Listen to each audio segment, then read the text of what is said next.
نحمده ونصلی علی رسولہ الکریم۔ ہمارا دین کامل اور مکمل ہے۔ ہمارے دین کے اندر جہاں حقوق اللہ ہے وہاں حقوق العباد بھی ہے۔ دونوں میں توازن قائم کرنا ہے اور دونوں کو ساتھ لے کر چلنا ہے۔ حضور صلی اللہ علیہ وسلم فرماتے ہیں، الخلق عیال اللہ، ساری مخلوق اللہ کا کنبہ ہے، اور سب سے بہتر وہ ہے جو اللہ کی مخلوق کے ساتھ بھلائی کرے، خیر خواہی کرے، اچھائی کرے۔ حضور صلی اللہ علیہ وسلم صحابہ اکرام کو ایسی ترتیب بتاتے، ایسی ترغیب دیتے کہ ہر صحابی کا یہ مزاج تھا کہ میں خدمت کروں، لوگوں کے کام آ جاؤں، دوسروں کا احساس کرنا یہ اتنا اہم حصہ ہے ہمارے دین کا۔ حضور صلی اللہ علیہ وسلم نماز پڑھا رہے ہیں، کتنا عالی شان عمل ہے، اور حضور صلی اللہ علیہ وسلم امام الانبیاء، نبیوں کی امامت کرائی۔ اب یہاں صحابہ اکرام کی نماز پڑھا رہے ہیں، امامت کرا رہے ہیں، تو حضور صلی اللہ علیہ وسلم نے نماز مختصر کرا دی اور صحابہ کرام کی طرف متوجہ ہوئے اور ان سے فرمایا، جس کا مفہوم ہے تم حیرت کر رہے ہو، نماز میں نے مختصر کر دی، میں نے اس لیے نماز کو مختصر کر دیا کہ نماز کے دوران مجھے بچے کے رونے کی آواز آئی، تو مجھے خیال ہوا اس کی ماں کو تکلیف ہوگی، اس لیے میں نے نماز مختصر کرا دی۔ دوسروں کا احساس رکھنا اور خیال کرنا یہ اتنا اہم حصہ ہے ہمارے دین کا کہ حضور صلی اللہ علیہ وسلم جب دنیا سے پردہ فرما رہے تھے، آخری جملہ الصلاۃ الصلاۃ وما ملکت ایمانکم، نماز نماز، اور جو تمہارے ماتحت ہیں ان کا خیال رکھنا۔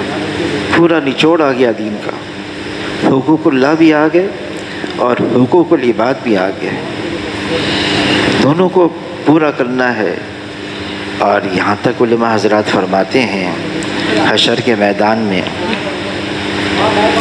کہ جب انسانوں کے اعمال کی پیشی ہوگی تو حقوق اللہ میں تو اللہ تعالیٰ اپنے فضل و کرم سے ضرور احسان فرمائیں گے، لیکن حقوق العباد میں جس کا حق مارا ہوگا اس کو تو راضی رکھنا ہوگا اور اس کو خوش رکھنا ہوگا، اور وہاں کی کرنسی تو اعمال ہے۔ عمر رضی اللہ تعالیٰ عنہ حالانکہ بہت مصروف امیر المومنین ہیں، خلیفہ وقت ہیں، بہت ذمہ داریاں ہیں، لیکن اس پہلو کو اتنا اہتمام سے کرتے تھے۔ رات کو نکلے ہیں، چوکیدارہ کے لیے نکلے ہیں، اور دور جنگل کی طرف دیکھا کہ ایک روشنی نظر آ رہی، وہاں پہنچ گئے اور وہاں دیکھا کہ ایک عورت ہے اور بچے ہیں، رو رہے ہیں، اور آگ بھی جل رہی چولہے پر، ایک دیگچی بھی رکھی ہوئی ہے۔ تو عمر رضی اللہ تعالیٰ نے اجازت لے کر اس کے پاس آئے، اس سے پوچھا مسئلہ کیا ہے؟ کہ میں تو جنگل کی رہنے والی ہوں، دیہات کی رہنے والی ہوں، اور میرے بچے اپنے ساتھ لے کر آئی ہوں۔ کہ یہ رو کیوں رہے ہیں؟ کہ بھوک سے رو رہے ہیں، لاچار ہیں۔ کہ یہ چولہے پہ کیا رکھا ہوا ہے؟ کہ ان کو بہلانے کے لیے میں نے پانی کو چولہے پر رکھا ہوا ہے، بہل جائیں گے، پھر تھوڑی دیر کے بعد سو بھی جائیں گے۔ پھر اس عورت نے کہا کہ میرا اور امیر المومنین کا معاملہ تو اللہ کے یہاں ہوگا، کہ وہ ہماری خیر و خبر بھی نہیں رکھتے ہیں۔ تو عمر رضی اللہ تعالیٰ عنہ رو پڑے اور انہوں نے یوں کہا، فرمایا کہ بھلا عمر کو تمہاری اس ضرورت کی کیا خبر ہے کہ وہ امیر بنے ہیں ہمارے اور ہماری ضرورت کی بھی خبر نہیں رکھتے۔ بہرحال عمر رضی اللہ تعالیٰ عنہ گھر گئے اور گھر میں جا کر ایک دیگچی لی، کچھ دانے لیے، گھی لیا اور جلدی تیز قدم سے واپس آئے، اور وہ جو دیگچی لے کر آئے تھے اس میں دانے ابالنا شروع کر دیے، کچھ گھی بھی ڈال دیا، کچھ تیار ہو گیا، اور انہوں نے کہا کہ اب بچوں کو کھلاؤ۔ بچوں کو کھلایا کہ اب خود بھی کھاؤ۔ پھر تھوڑی دور ہو کے عمر رضی اللہ تعالیٰ ذرا بیٹھ گیا اور یوں فرمانے لگے، میں نے ان بچوں کو روتا ہوا دیکھا تھا، اب میرا دل چاہا کہ میں ان کو ہنستا ہوا بھی دیکھ لوں۔ پھر اس عورت سے کہا، تم کل آنا اور تمہاری ضرورت کو پورا کیا جائے گا۔ پھر اور ایک ایسا واقعہ ہوا، عمر رضی اللہ تعالیٰ عنہ اپنے خادم غلام کے ساتھ جا رہے تھے، اور پھر ان کا بھی دور مدینہ منورہ سے باہر رات کا وقت دیکھا ایک بالوں کا خیمہ ہے جو پہلے نہیں تھا وہاں پر، تو عمر رضی اللہ تعالیٰ عنہ فرمانے لگے، معلوم ہوتا ہے کوئی دیہاتی آدمی ہے، دیر ہو گئی اس لیے اس نے یہیں پڑاؤ ڈال دیا۔ تو عمر رضی اللہ تعالیٰ عنہ قریب آئے، اور قریب آنے کے بعد دیکھا کہ ایک آدمی ہے اور دیہات کا رہنے والا ہے، اور خیمے سے آواز آ رہی ہے۔ عمر رضی اللہ تعالیٰ سے پوچھا، یہ کیا مسئلہ ہے؟ کہنے کہ میں تو دیہات کا رہنے والا ہوں، اپنی ضرورت سے امیر المومنین کے پاس آیا ہوں۔ تو کہ اندر سے کیا آواز آ رہی کہ ابھی تم اپنا کام کرو؟ کہا نہیں، مجھے بتاؤ۔ جب عمر رضی اللہ تعالیٰ نے اصرار کیا تو اس نے کہا کہ بھائی میری بیوی ہے، درد ذہ ہو رہا ہے۔ کہا کوئی اور عورت بھی ہے؟ کہا نہیں، اکیلی ہے۔ گھر گئے اور اپنی بیوی ام کلثوم رضی اللہ تعالیٰ عنہ سے کہا کہ چلو ثواب کا کام تمہارے مقدر میں آ گیا ہے، اور اس طرح سے حال ایک واقعہ ہے، تو لے لو سامان۔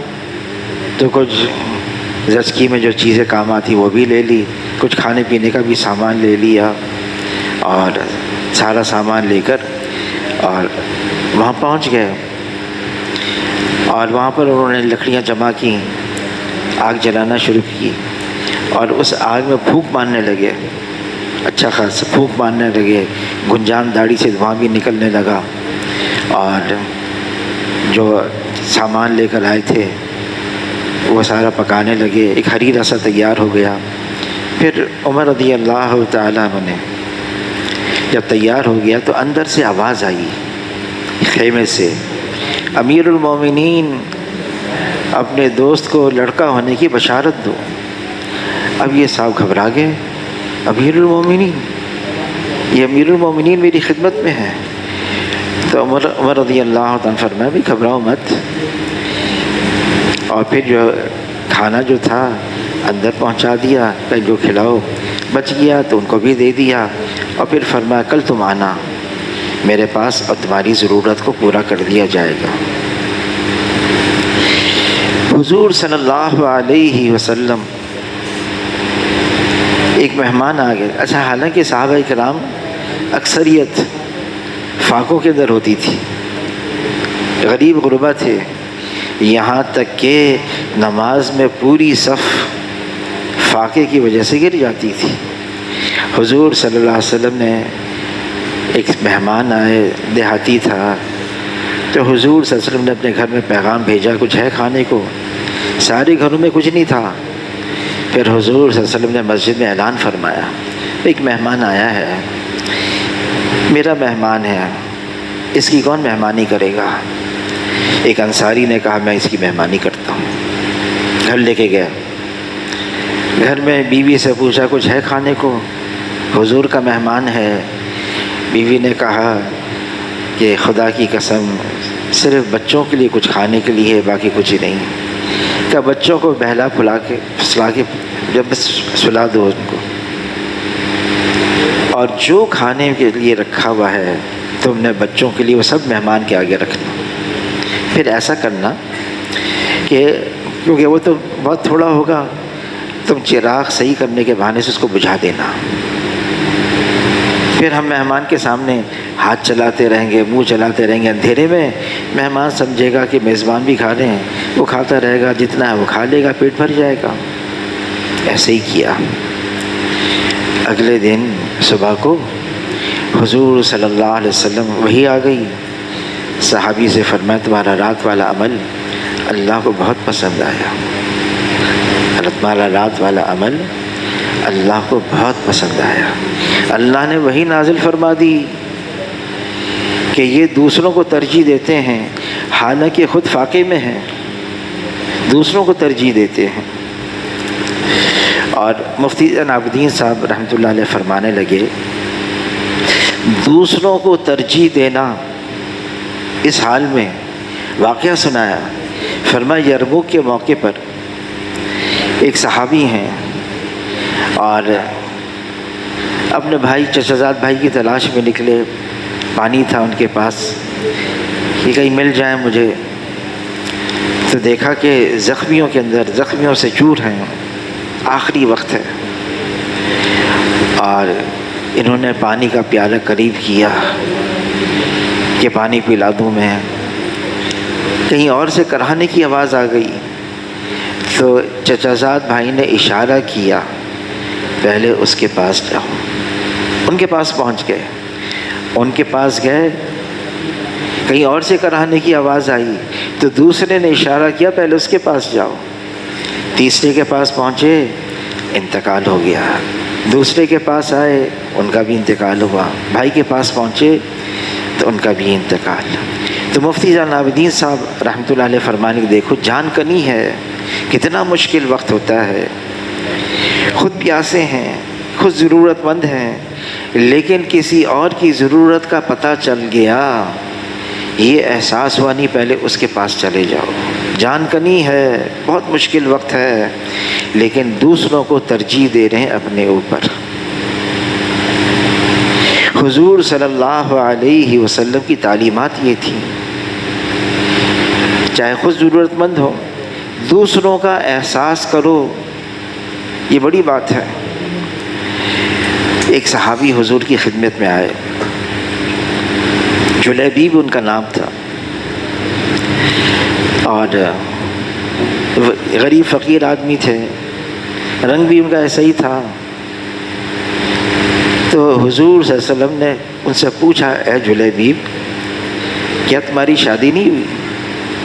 تو عرض کیا اے اللہ کے رسول مجھے کون لڑکی دے گا؟ آپ مجھے دیکھیں تو صحیح، میرا حلیہ دیکھیں، میری شکل صورت دیکھیں، کون دے گا لڑکی؟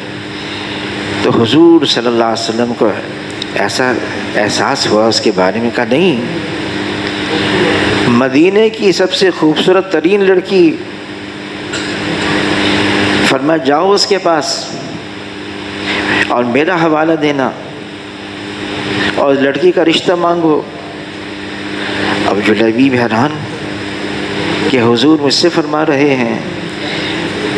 اب چونکہ حضور نے فرما دیا تو گئے ان کے گھر، کہ حضور نے بھیجا ہے آپ کی لڑکی کا رشتہ وہ مانگ کر آ جاؤ اپنے لیے. تو وہ صحابی بھی حیران پریشان. اس زمانے میں مکانات تو بہت بڑے نہیں ہوتے تھے، بہت چھوٹے تھے، چاہے آدمی کتنا ہی دنیاوی اعتبار سے ہو، مکان بہت سادے ہوتے تھے، سیدھے سادے، ایک کمرہ، زیادہ زیادہ 2 کمرے. اب وہ جو پریشان ہو گئے ماں باپ، بیٹی نے دیکھا کہ ماں باپ پریشان ہیں، ایک آدمی آیا ہے. بیٹی نے پوچھا پریشانی کس بات کی ہے؟ کہ حضور صلی اللہ علیہ وسلم نے صحابی کو بھیجا ہے جلیبیب کو اور تمہارے رشتے کے لیے بھیجا ہے. جلیبیب بیچارہ غریب فقیر آدمی ہے اور اس کی شکل و صورت بھی ایسی ہے. تو اس لڑکی نے کہا، بیٹی ہے وہ بھی صحابیاں ہیں، انہوں نے کہا کہ یہ مت دیکھو کون آیا ہے، کس نے اس کو بھیجا ہے یہ دیکھو۔ پھر فرمایا حشر کے میدان میں یوں تو کہہ سکوں گی اے اللہ میرا رشتہ تو آپ کے حبیب نے کروایا تھا۔ ہاں کر دی۔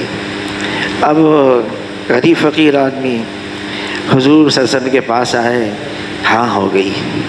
تو حضور صلی اللہ علیہ وسلم نے پوچھا وہی ابھی تو غریب آدمی ہے، اس کے انتظام کون کرے گا؟ عثمان رضی اللہ عنہ نے عرض کیا اللہ کے رسول میں کرتا ہوں، سارا انتظام پیسے دے دیے، جاؤ لے کر آؤ بازار سے سامان لے کر آؤ۔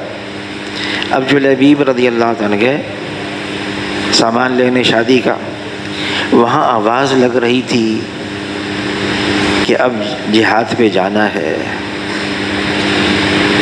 اب صحابہ کرام کا مزاج دیکھیں، حضور نے کہا جاؤ شادی بھی کر لو، انتظام بھی ہو گیا، اب دین کا تقاضا آیا ہے، اپنا تقاضا ختم، سامان جتنا تھا جو خریدنا تھا شادی کا سارا رخ بدل دیا، اب جہاد کا سامان خرید رہے ہیں، سواری بھی ہتھیار بھی نکل گئے۔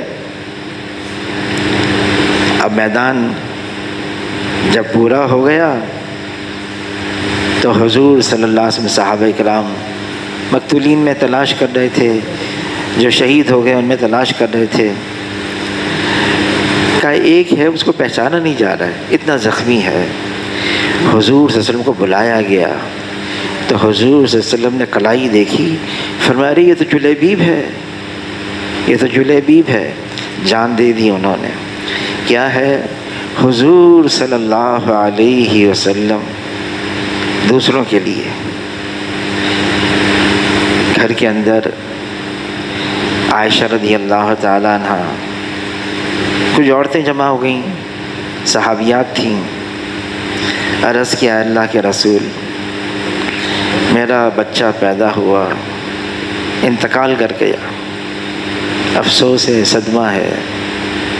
تسلی دی، فرمائے دیکھو یہ جو تمہارا بچہ جس پیدا ہو کے انتقال کر گیا نا، یہ کل کو حشر کے میدان میں تمہاری سفارش کرے گا، تمہاری شفاعت کرے گا، تم کو جنت میں پہنچائے گا۔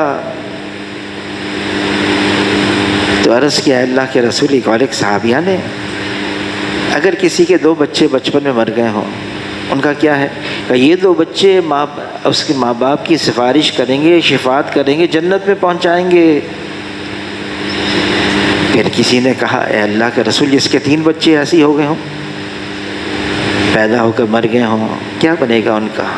کہ وہ 3 بچے ماں باپ کی سفارش کریں گے، شفاعت کریں گے، جنت میں پہنچ جائیں گے۔ اب عائشہ رضی اللہ تعالیٰ عنہ، اے اللہ کے رسول کسی نے نکاح کیا ہے، شادی بھی کر لی، اولاد نہیں ہوئی، اس کا کیا ہوگا؟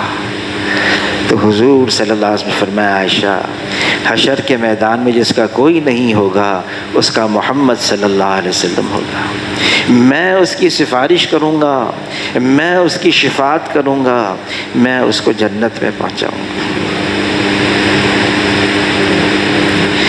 کس طرح سے دل رکھتے تھے۔ عبداللہ ابن عباس رضی اللہ تعالی مسجد نبوی میں اعتکاف میں ہیں، نفلی اعتکاف ہوگا، ایک صحابہ آئے، پاس آ کے بیٹھ گئے، بہت افسردہ، غم سے نڈھال۔ تو عبداللہ ابن عباس رضی اللہ تعالیٰ ان کی طرف متوجہ ہوئے، کیا بات ہو گئی؟ میں تمہیں افسردہ دیکھ رہا ہوں، غم زدہ دیکھ رہا ہوں، کیا ہوا؟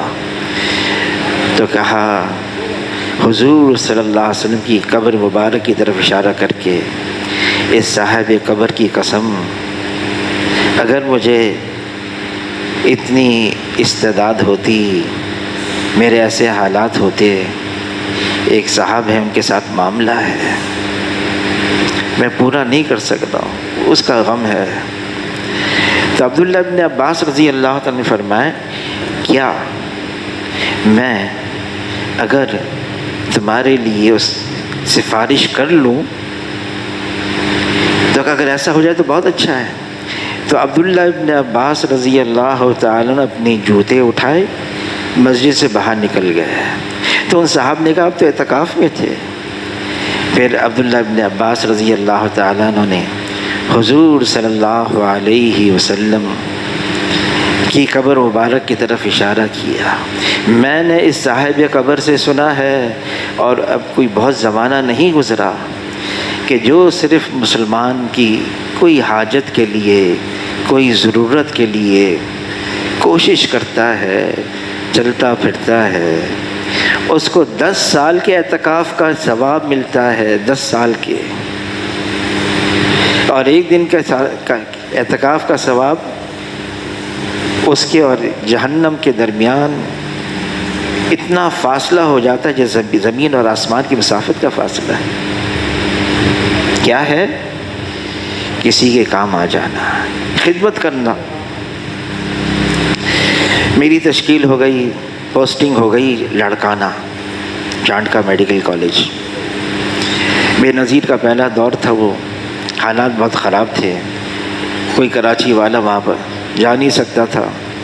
حاجی صاحب سے، حاجی عبدالوہاب صاحب سے بتایا کہ ایسے پوسٹنگ ہو گئی ہے، کیا کرنے کا؟ ضرور جاؤ، ضرور جاؤ، بس 2 چیزوں کا خیال رکھنا،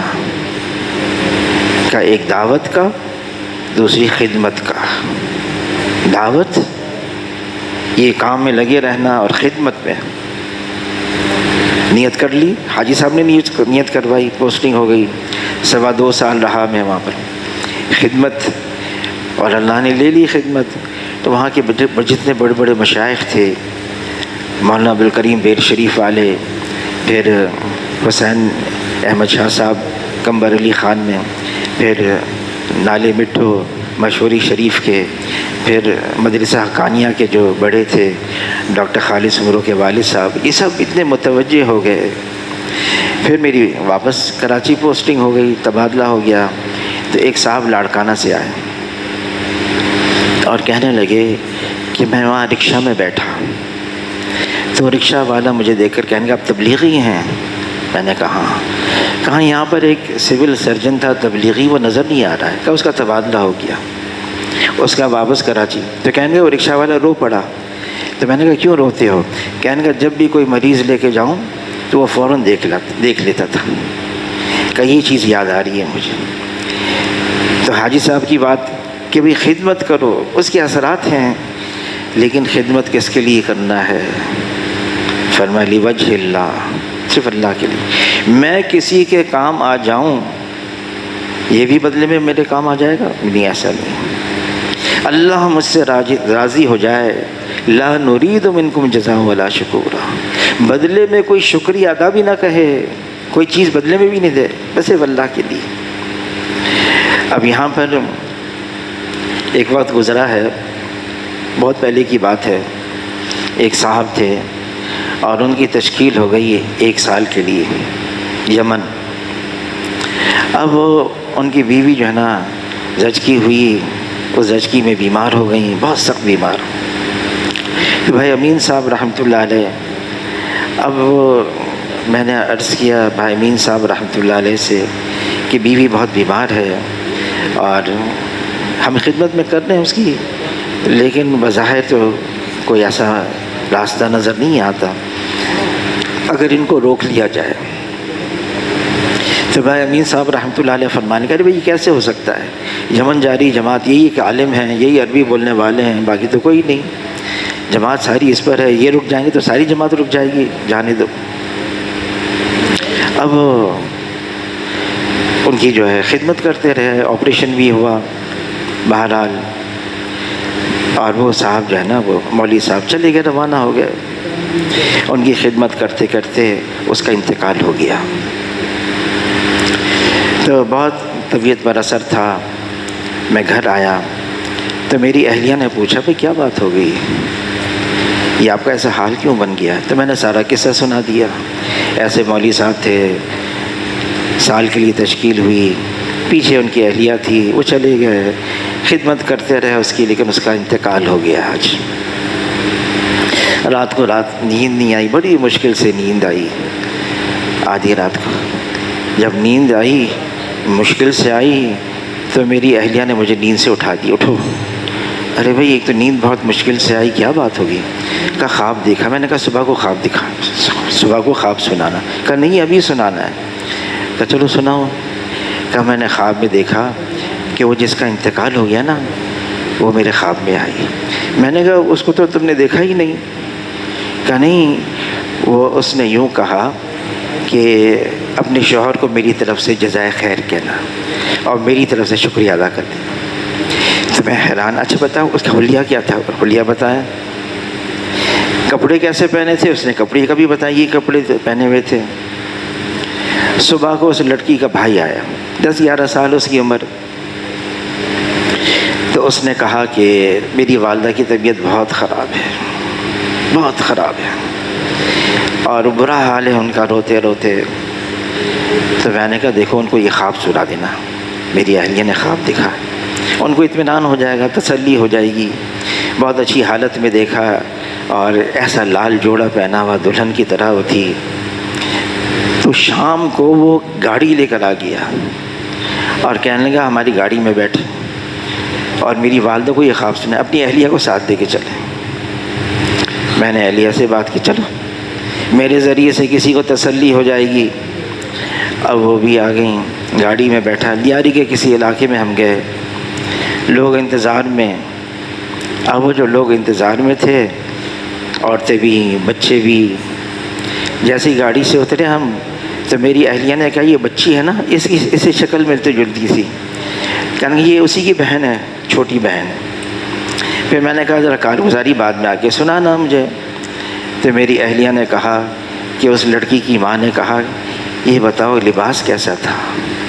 میں نے کہا لال رنگ کا لباس تھا، دلہن بنی ہوئی تھی، تو اندر سے اس کے شادی کا جوڑا لے کر آئی۔ تو میری اہلیہ نے کہا یہی لباس تھا جو اس نے پہنا تھا۔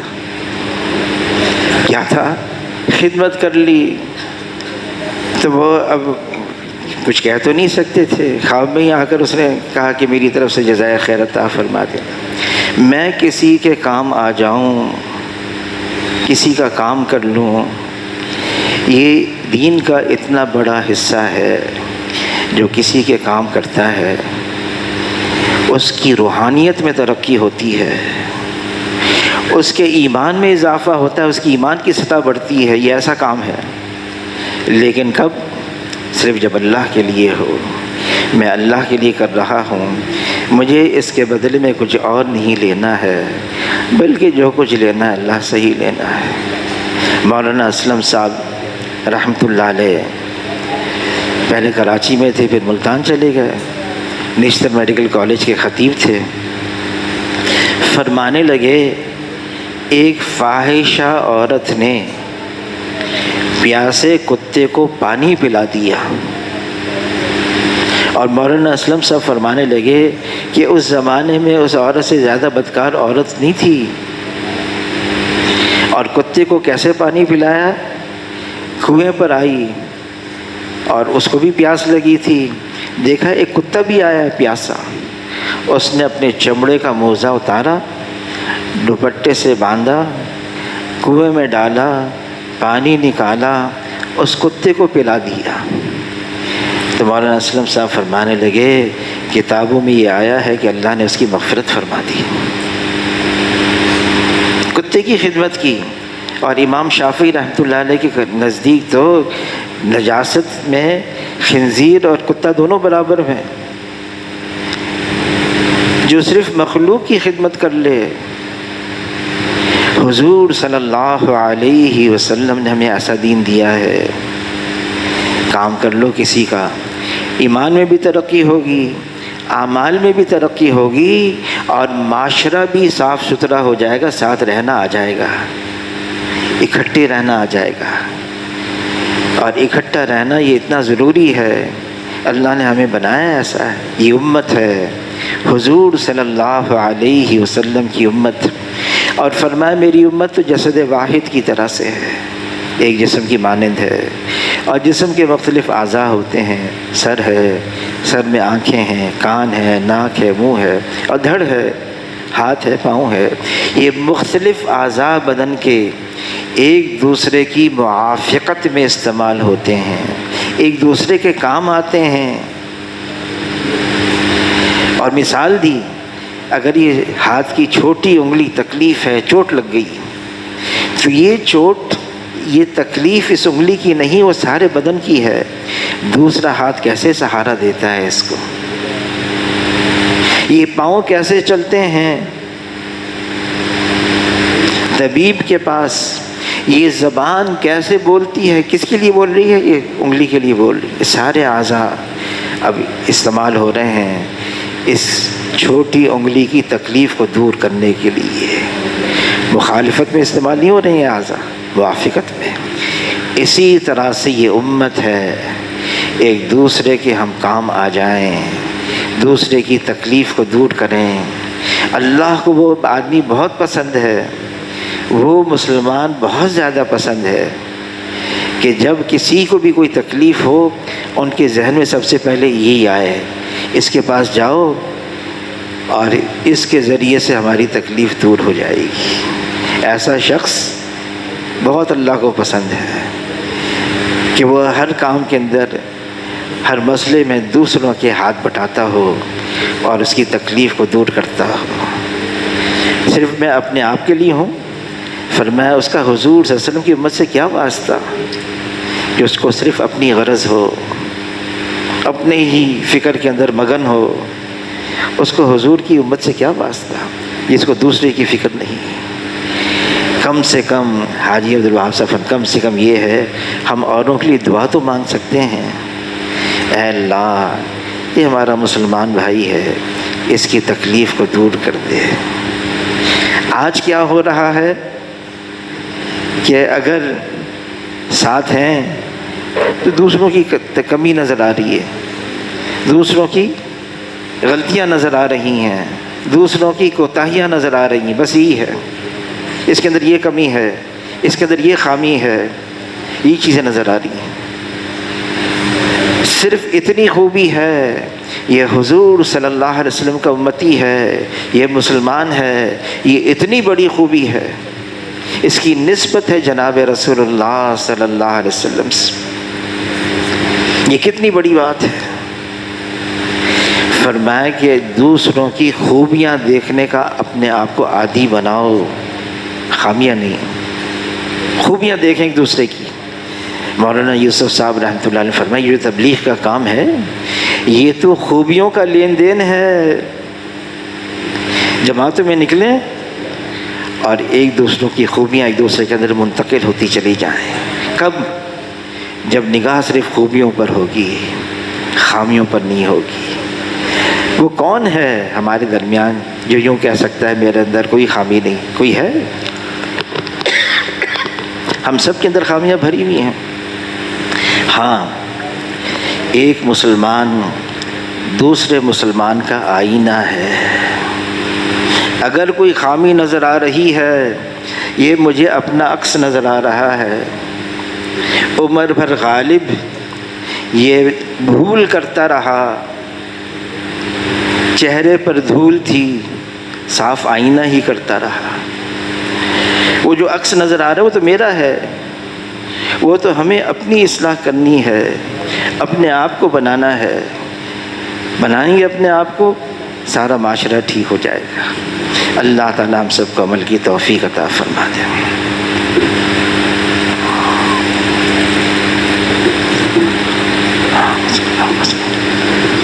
جائیے